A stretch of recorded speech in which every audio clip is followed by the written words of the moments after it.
ಆಕಾಶವಾಣಿ ಪ್ರದೇಶ ಸಮಾಚಾರ ಓದುತ್ತಿರುವವರು ಹರ್ಷಿತಾ ಟಿಎಲ್. ಮುಖ್ಯಾಂಶಗಳು: ರಾಜೀನಾಮೆ ನಿರ್ಧಾರ ಪುನರ್ ಪರಿಶೀಲಿಸುವಂತೆ ರಾಮಲಿಂಗಾರೆಡ್ಡಿಗೆ ಮಾಜಿ ಸಚಿವ ಎಚ್ಕೆ ಪಾಟೀಲ್ ಮನವಿ. ವಿಧಾನಸಭೆ ವಿಸರ್ಜಿಸಿ ಚುನಾವಣೆ ಎದುರಿಸುವಂತೆ ಸರ್ಕಾರಕ್ಕೆ ಬಿಜೆಪಿ ಆಗ್ರಹ. ಕೂಡ್ಲಿಗಿಯಲ್ಲಿ 4 ಕೆರೆಗಳ ಪುನಶ್ಚೇತನಕ್ಕೆ ಕೇಂದ್ರ ಸಚಿವೆ ನಿರ್ಮಲಾ ಸೀತಾರಾಮನ್ ಶಂಕುಸ್ಥಾಪನೆ. ಸ್ವಸಹಾಯ ಗುಂಪುಗಳ ಸದಸ್ಯರೊಂದಿಗೆ ಸಂವಾದ. ರಾಜ್ಯದಲ್ಲಿ ಬಂಡವಾಳ ಹೂಡಿಕೆ ಕುರಿತಂತೆ ಜರ್ಮನಿ ನಿಯೋಗದ ಜೊತೆ ಸರ್ಕಾರ ಚರ್ಚೆ. 2026ನೇ ಸಾಲಿನ ಯುಜಿಸಿಇಟಿ ಫಲಿತಾಂಶ ನಾಳೆ ಪ್ರಕಟ. ಸಚಿವ ರಾಮಲಿಂಗಾರೆಡ್ಡಿ ರಾಜೀನಾಮೆ ನಿರ್ಧಾರವನ್ನು ಪುನರ್ ಪರಿಶೀಲಿಸುವಂತೆ ಹಿರಿಯ ಕಾಂಗ್ರೆಸ್ ನಾಯಕ ಮಾಜಿ ಸಚಿವ ಎಚ್ಕೆ ಪಾಟೀಲ್ ಮನವಿ ಮಾಡಿದ್ದಾರೆ. ಬೆಂಗಳೂರಿನಲ್ಲಿ ಸುದ್ದಿಗಾರರೊಂದಿಗೆ ಮಾತನಾಡಿದ ಅವರು, ರಾಮಲಿಂಗಾರೆಡ್ಡಿ ರಾಜೀನಾಮೆ ಸರ್ಕಾರಕ್ಕೆ ಎಚ್ಚರಿಕೆ ಘಂಟೆ ಎಂದು ಅಭಿಪ್ರಾಯಪಟ್ಟಿದ್ದಾರೆ. ರಾಮಲಿಂಗಾರೆಡ್ಡಿ ಅವರೊಂದಿಗೆ ಚರ್ಚೆ ನಡೆಸಿದ್ದು ತಮ್ಮ ಅಭಿಪ್ರಾಯ ತಿಳಿಸಿದ್ದಾರೆ. ವರಿಷ್ಠರು ಈ ಬಗ್ಗೆ ತಕ್ಷಣ ಗಮನ ಹರಿಸಬೇಕೆಂದು ಒತ್ತಾಯಿಸಿದ್ದಾರೆ. ರಾಜ್ಯದಲ್ಲಿ ಭ್ರಷ್ಟಾಚಾರ ರಹಿತ ಆಡಳಿತ ನೀಡಲು ಸರ್ಕಾರಕ್ಕೆ ಸಾಧ್ಯವಿಲ್ಲ ಎಂದಾದರೆ ಜಿಬಿಎ ಮತ್ತು ಸ್ಥಳೀಯ ಸಂಸ್ಥೆ ಚುನಾವಣೆ ಜೊತೆಗೆ ವಿಧಾನಸಭೆ ವಿಸರ್ಜಿಸಿ ಚುನಾವಣೆ ಎದುರಿಸುವಂತೆ ಬಿಜೆಪಿ ರಾಜ್ಯಾಧ್ಯಕ್ಷ ಬಿವೈ ವಿಜಯೇಂದ್ರ ಆಗ್ರಹಿಸಿದ್ದಾರೆ. ಬೆಂಗಳೂರಿನಲ್ಲಿಂದು ಸುದ್ದಿಗಾರರೊಂದಿಗೆ ಮಾತನಾಡಿದ ಅವರು, ರಾಜ್ಯ ಕಾಂಗ್ರೆಸ್ 4 ಶಕ್ತಿ ಕೇಂದ್ರಗಳನ್ನು ಹೊಂದಿದೆ ಎಂದು ವ್ಯಂಗ್ಯವಾಡಿದ್ದಾರೆ. ಕಳೆದ 2 ವರ್ಷಗಳಿಂದ ಮುಖ್ಯಮಂತ್ರಿ ಹುದ್ದೆಗಾಗಿ ಹೋರಾಟ ನಡೆಯುತ್ತಿತ್ತು. ಇದೀಗ ಪ್ರಮಾಣ ವಚನ ಸ್ವೀಕರಿಸಿದ 48 ಗಂಟೆಗಳಲ್ಲಿ ಸಚಿವ ರಾಮಲಿಂಗಾರೆಡ್ಡಿ ಸಂಪುಟಕ್ಕೆ ರಾಜೀನಾಮೆ ನೀಡಿದ್ದು, ಅಭಿವೃದ್ಧಿ ಕಾರ್ಯಗಳನ್ನು ಕೈಗೊಳ್ಳುವಲ್ಲಿ ಸರ್ಕಾರ ಸಂಪೂರ್ಣ ವಿಫಲವಾಗಿದೆ ಎಂದು ಆರೋಪಿಸಿದ್ದಾರೆ. ಇನ್ನೊಂದೆಡೆ ಪ್ರತಿಪಕ್ಷ ನಾಯಕ ಆರ್ ಅಶೋಕ ಮಾತನಾಡಿ, ರಾಜ್ಯ ಸಚಿವ ಸಂಪುಟದಲ್ಲಿ ಮಹಿಳೆಯರ ಪ್ರಾತಿನಿಧ್ಯದ ಕೊರತೆಯನ್ನು ಉಲ್ಲೇಖಿಸಿದ್ದಾರೆ.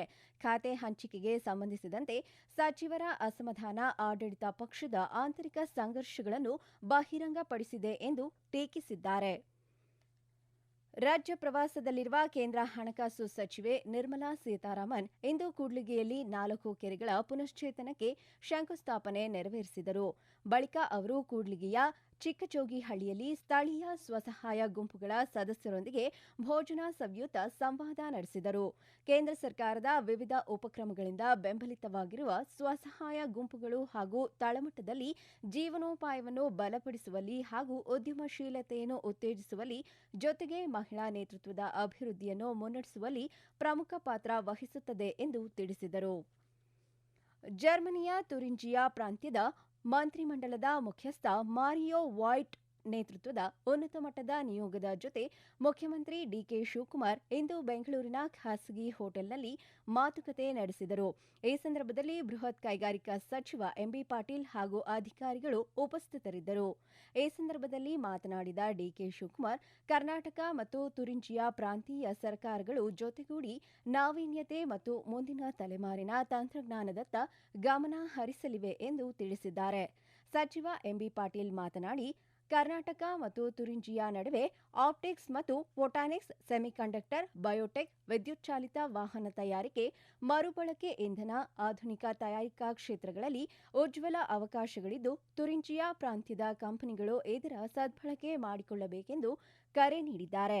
ಇದಕ್ಕೆ ಸ್ಪಂದಿಸಿದ ಮಾರಿಯೋ ವಾಲ್ಟ್, ರಾಜ್ಯದಲ್ಲಿರುವ ಸಂಶೋಧನೆ ಮತ್ತು ಅಭಿವೃದ್ಧಿ ಕಾರ್ಯ ಪರಿಸರ, ಡಿಜಿಟಲ್ ಪ್ರತಿಭಾ ಸಂಪನ್ಮೂಲ, ಎಂಜಿನಿಯರಿಂಗ್, ವಿಶ್ವದರ್ಜೆಯ ನವೋದ್ಯಮ ಕಾರ್ಯ ಪರಿಸರ, ಕ್ವಾಂಟಮ್ ತಂತ್ರಜ್ಞಾನ, ಏರೋಸ್ಪೇಸ್ ವಲಯಗಳಲ್ಲಿ ಇರುವ ಮೂಲಸೌಕರ್ಯ ಇತ್ಯಾದಿಗಳ ಬಗ್ಗೆ ಪ್ರಶಂಸೆ ವ್ಯಕ್ತಪಡಿಸಿದ್ದಾರೆ.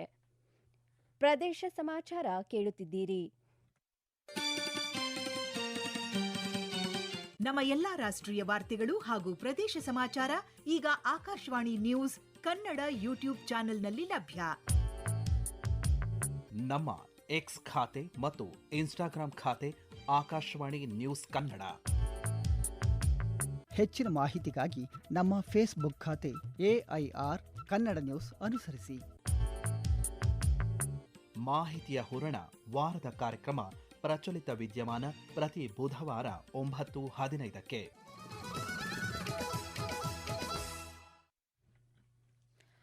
ರಾಜ್ಯದ ಸರ್ಕಾರಿ ಕಚೇರಿಗಳಲ್ಲಿ ಪಾರದರ್ಶಕ ಆಡಳಿತ ತರುವ ಉದ್ದೇಶದೊಂದಿಗೆ ಬಯೋಮೆಟ್ರಿಕ್ ವ್ಯವಸ್ಥೆ ಬದಲಾಗಿ ಕೃತಕ ಬುದ್ದಿಮತ್ತೆ ಜಿಪಿಎಸ್ ಆಧಾರಿತ ಹಾಜರಾತಿಯನ್ನು ಕಡ್ಡಾಯಗೊಳಿಸಿದೆ. ಈ ಸಂಬಂಧ ಸರ್ಕಾರದ ಮುಖ್ಯ ಕಾರ್ಯದರ್ಶಿ ಡಾ ಶಾಲಿನಿ ರಜನೀಶ್ ಅಧಿಕೃತ ಆದೇಶ ಹೊರಡಿಸಿದ್ದಾರೆ. ಪ್ರತಿಯೊಬ್ಬ ಸರ್ಕಾರಿ ಅಧಿಕಾರಿ, ಸಿಬ್ಬಂದಿ ಇನ್ನು ಮುಂದೆ ಬೆಳಗ್ಗೆ 10 ಗಂಟೆ ಒಳಗೆ ಕಡ್ಡಾಯವಾಗಿ ಕಚೇರಿಗೆ ಹಾಜರಾಗಬೇಕೆಂದು ಆದೇಶದಲ್ಲಿ ತಿಳಿಸಲಾಗಿದೆ. ಕರ್ನಾಟಕ ಪರೀಕ್ಷಾ ಪ್ರಾಧಿಕಾರವು 2026ನೇ ಸಾಲಿನ ಸಾಮಾನ್ಯ ಪ್ರವೇಶ ಪರೀಕ್ಷೆ ಯುಜಿಸಿಇಟಿ ಫಲಿತಾಂಶವನ್ನು ನಾಳೆ ಪ್ರಕಟಿಸಲಿದೆ.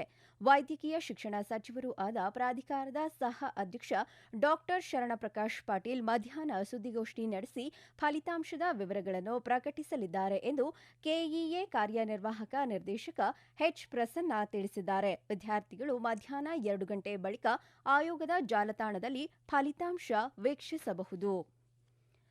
ಕೇಂದ್ರ ಸರ್ಕಾರದ ಪ್ರತಿಷ್ಠಿತ ದೀನ್ ದಯಾಳ್ ಉಪಾಧ್ಯಾಯ ಪಂಚಾಯತ್ ಸತತ ವಿಕಾಸ್ ಪುರಸ್ಕಾರಕ್ಕೆ ಉಡುಪಿ ಜಿಲ್ಲೆಯ 5 ಗ್ರಾಮ ಪಂಚಾಯಿತಿಗಳು ಭಾಜನವಾಗಿವೆ.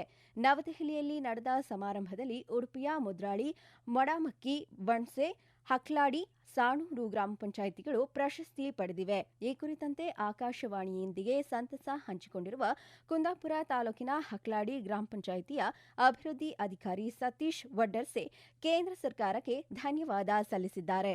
ಕೇಂದ್ರ ಸರ್ಕಾರದ ದೀನ್ ದಯಾಳ್ ಉಪಾಧ್ಯಾಯ ಪಂಚಾಯತ್ ರಾಜ್ ಸತತ್ ವಿಕಾಸ್ ಪುರಸ್ಕಾರಕ್ಕೆ ಈ ಬಾರಿ ಕರ್ನಾಟಕ ರಾಜ್ಯದಿಂದ 6 ಗ್ರಾಮ ಪಂಚಾಯಿತಿಗಳು ಆಯ್ಕೆಯಾಗಿರ್ತಾರೆ. ಉಡುಪಿ ಜಿಲ್ಲೆಯ 5 ಗ್ರಾಮ ಪಂಚಾಯಿತಿಗಳು ಆಯ್ಕೆಯಾಗಿರುವಂತದ್ದು ನಮಗೆ ಒಂದು ಹೆಮ್ಮೆಯ ವಿಚಾರವಾಗಿದೆ. ಉಡುಪಿ ಜಿಲ್ಲೆಯ ಹೆಬ್ರಿ ತಾಲೂಕಿನ ಮುದ್ರಾಡಿ ಗ್ರಾಮ ಪಂಚಾಯತ್, ಮಡಮಕ್ಕಿ ಗ್ರಾಮ ಪಂಚಾಯತ್, ಕುಂದಾಪುರ ತಾಲೂಕಿನ ವಣ್ಸೆ ಗ್ರಾಮ ಪಂಚಾಯತ್, ಹಕ್ಲಾಡಿ ಗ್ರಾಮ ಪಂಚಾಯತ್ ಮತ್ತು ಕಾರ್ಕಳ ತಾಲೂಕಿನ ಸಾಣೂರು ಗ್ರಾಮ ಪಂಚಾಯಿತಿಗಳು ಈ ಒಂದು ಪ್ರಶಸ್ತಿ ಪುರಸ್ಕಾರಕ್ಕೆ ಆಯ್ಕೆಯಾಗಿರುತ್ತದೆ. ರಾಷ್ಟ್ರಪತಿಗಳ ಪರವಾಗಿ ಕೇಂದ್ರ ಪಂಚಾಯತ್ ರಾಜ್ ಸಚಿವರಾದ ರಾಜೀವ್ ರಂಜನ್ ಸಿಂಗ್ ಇತರ ಸಚಿವರು ಹಾಗೂ ಅಧಿಕಾರಿಗಳು ಈ ಪ್ರಶಸ್ತಿಯನ್ನ ಗ್ರಾಮ ಪಂಚಾಯಿತಿಗೆ ನೀಡಿರ್ತಾರೆ.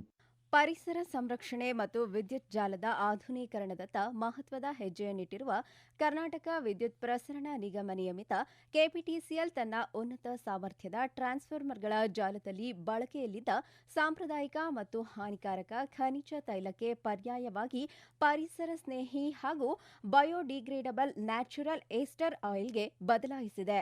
ರಾಜ್ಯಾದ್ಯಂತ ವಿದ್ಯುತ್ ಜಾಲದಲ್ಲಿ ಪ್ರಸ್ತುತ ಕಾರ್ಯನಿರ್ವಹಿಸುತ್ತಿರುವ 3754 ಟ್ರಾನ್ಸ್ಫಾರ್ಮರ್ಗಳ ಪೈಕಿ ಕೆಪಿಟಿಸಿಎಲ್ ಕಾರ್ಯತಂತ್ರದ ಭಾಗವಾಗಿ 45 ಉನ್ನತ ಸಾಮರ್ಥ್ಯದ ಟ್ರಾನ್ಸ್ಫಾರ್ಮರ್ಗಳನ್ನು ಸಸ್ಯ ಆಧಾರಿತ ನ್ಯಾಚುರಲ್ ಏಸ್ಟರ್ ಆಯಿಲ್ನೊಂದಿಗೆ ಬದಲಾಯಿಸಲಾಗಿದೆ. ಈಗಾಗಲೇ ಕೆಪಿಟಿಸಿಎಲ್ ವತಿಯಿಂದ ಪ್ರಾಯೋಗಿಕವಾಗಿ 45 ಟ್ರಾನ್ಸ್ಫಾರ್ಮರ್ಗಳಲ್ಲಿ ನ್ಯಾಚುರಲ್ ಏಸ್ಟರ್ ಆಯಿಲ್ ಅಳವಡಿಸಲಾಗಿದ್ದು, ಸುಮಾರು 1500 ಲೀಟರ್ಗಳಷ್ಟು ಮಿನರಲ್ ಆಯಿಲ್ ಬಳಕೆಯನ್ನು ತಪ್ಪಿಸಲಾಗಿದೆ. ರಾಜ್ಯದ ವಿವಿಧೆಡೆ ಇಂದು ವಿಶ್ವ ಪರಿಸರ ದಿನಾಚರಣೆ ಆಚರಿಸಲಾಯಿತು. ಮುಖ್ಯಮಂತ್ರಿ ಡಿಕೆ ಶಿವಕುಮಾರ್ ವಿಶ್ವ ಪರಿಸರ ದಿನದ ಅಂಗವಾಗಿ ವಿಧಾನಸೌಧದ ಆವರಣದಲ್ಲಿ ಸಸಿ ನೆಟ್ಟು ನೀರೆರೆದರು.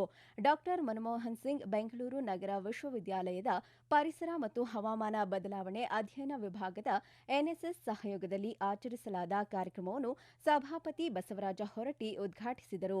ಈ ಸಂದರ್ಭದಲ್ಲಿ ಮಾತನಾಡಿದ ಅವರು, ಭವಿಷ್ಯದ ಹಿತದೃಷ್ಟಿಯಿಂದ ವಿದ್ಯಾಸಂಸ್ಥೆಗಳು ಯುವ ಪೀಳಿಗೆಯಲ್ಲಿ ಪರಿಸರ ಜಾಗೃತಿ ಮೂಡಿಸುವಂತೆ ಕರೆ ನೀಡಿದರು.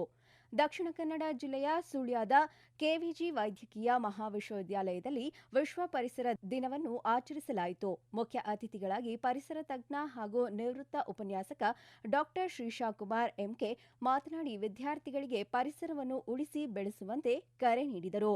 ರೈತರ ಉಳಿವಿಗಾಗಿ ಕೆರೆ ಕಟ್ಟೆಗಳನ್ನು ಉಳಿಸಿ ಪರಿಸರವನ್ನು ಸಂರಕ್ಷಿಸುವ ಅಗತ್ಯವಿದೆ ಎಂದು ರಾಜ್ಯ ಕಬ್ಬು ಬೆಳೆಗಾರರ ಸಂಘದ ರಾಜ್ಯಾಧ್ಯಕ್ಷ ಕುರುಬೂರು ಶಾಂತಕುಮಾರ್ ಚಾಮರಾಜನಗರದಲ್ಲಿ ತಿಳಿಸಿದ್ದಾರೆ.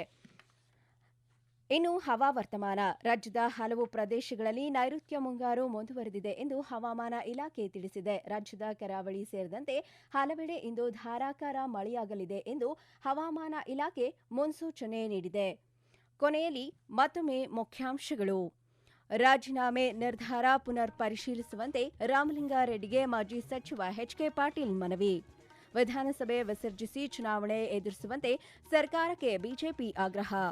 ಕೂಡ್ಲಗಿಯಲ್ಲಿ 4 ಕೆರೆಗಳ ಪುನಶ್ಚೇತನಕ್ಕೆ ಕೇಂದ್ರ ಸಚಿವೆ ನಿರ್ಮಲಾ ಸೀತಾರಾಮನ್ ಶಂಕುಸ್ಥಾಪನೆ. ಸ್ವಸಹಾಯ ಗುಂಪುಗಳ ಸದಸ್ಯರೊಂದಿಗೆ ಸಂವಾದ. ರಾಜ್ಯದಲ್ಲಿ ಬಂಡವಾಳ ಹೂಡಿಕೆ ಕುರಿತಂತೆ ಜರ್ಮನಿ ನಿಯೋಗದ ಜೊತೆ ಸರ್ಕಾರ ಚರ್ಚೆ. 2026ನೇ ಸಾಲಿನ ಯುಜಿಸಿಇಟಿ ಫಲಿತಾಂಶ ನಾಳೆ ಪ್ರಕಟ. ಇಲ್ಲಿಗೆ ಪ್ರದೇಶ ಸಮಾಚಾರ ಮುಗಿಯಿತು. ನಮ್ಮ ಮುಂದಿನ ವಾರ್ತಾ ಪ್ರಸಾರ ಸಂಜೆ 7:35ಕ್ಕೆ.